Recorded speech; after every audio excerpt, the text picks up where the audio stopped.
یہ بڑی عالمہ، فاضلہ، فقیہ، شاعرہ اور فصحا تھی، بلیغ تھی اپنی بات چیت میں، لکھنے کرنے میں، بڑی صفتوں میں کئی صفتوں. یہ مفتی تھی، امت کے مفتیان میں سے ایک مفتی ہے. یہ مائی عائشہ ایک ہے اور دوسری مائی ہماری ہے نا. بڑی مفتی تھی. 378 حدیث روایت کی، سب سے زیادہ مائی عائشہ کو چھوڑ کر رضی اللہ عنہا. ٹھیک ہے.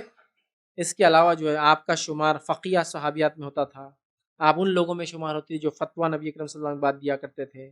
آپ سے خصوصاً جو ہے رضاعت اور طلاق کے مسائل بہت لیے گئے اور ان کو ترجیح دی جاتی ہے، حتیٰ کہ عبداللہ ابن عباس بھی آپ کو ترجیح دیتے ان مسائل میں اور آپ سے سوالات کیا کرتے تھے، یاد رکھیے. اور آپ مفتیان میں سر فہرست آتی ہے امت کی، یاد رکھیے. ٹھیک ہے. ان کے کئی شاگرد گزرے، مطلب ان سے لوگوں نے علم حاصل کیا. سمائے عائشہ سے بھی لوگوں نے علم حاصل کیا. کئی ان کے شاگرد گزرے، ان کے محرم اور غیر محرمات میں سے، یاد رکھیے. اور آپ ایک شاعرہ بھی تھی اور بہت فصیح اور بلیغ کلام کیا کرتی تھی. آپ کے بھائی کے انتقال پہ آپ نے اشعار پڑھے جو نبی اکرم صلی اللہ علیہ وسلم نے خود سنے.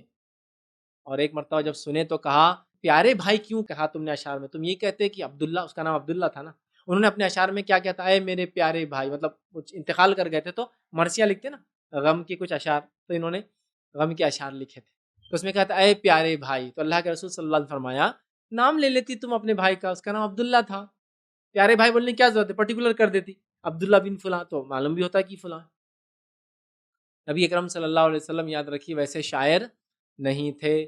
آپ نے ساری زندگی میں شاعری کبھی نہیں کی. اللہ نے آپ کو اس سے دور رکھا، ورنہ شاعر کیا سمجھتے؟ یہ بھی ہم جیسا ایک شاعر ہی ہے. یاد رکھیں. بہرحال چلیے آگے بڑھتے ہیں.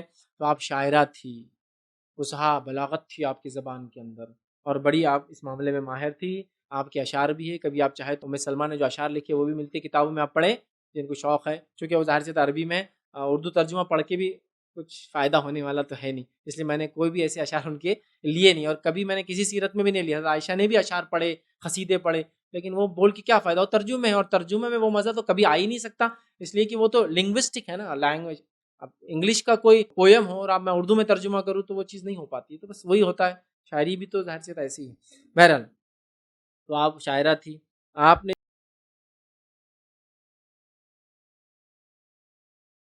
السلام علیکم. آپ بھی ہمارے اس کام میں تعاون کریں اپنی زکات و صدقات کے ذریعے. ڈونیشن ڈیٹیلز کے لیے ڈونیٹ پر کلک کریں. اگر آپ کو ہمارے ویڈیوز پسند آئے ہیں تو اسے شیئر کریں اور سب کے حقدار بنیں. روزانہ ہمارے ویڈیوز کو پانے کے لیے ہمارے یوٹیوب چینل کو سبسکرائب کریں اور بیل آئکن دبائیں. ہم سے دیگر سوشل میڈیا پر جڑنے کے لیے ویڈیو میں دیے گئے آئی ڈی کو سرچ کریں. جزاک اللہ.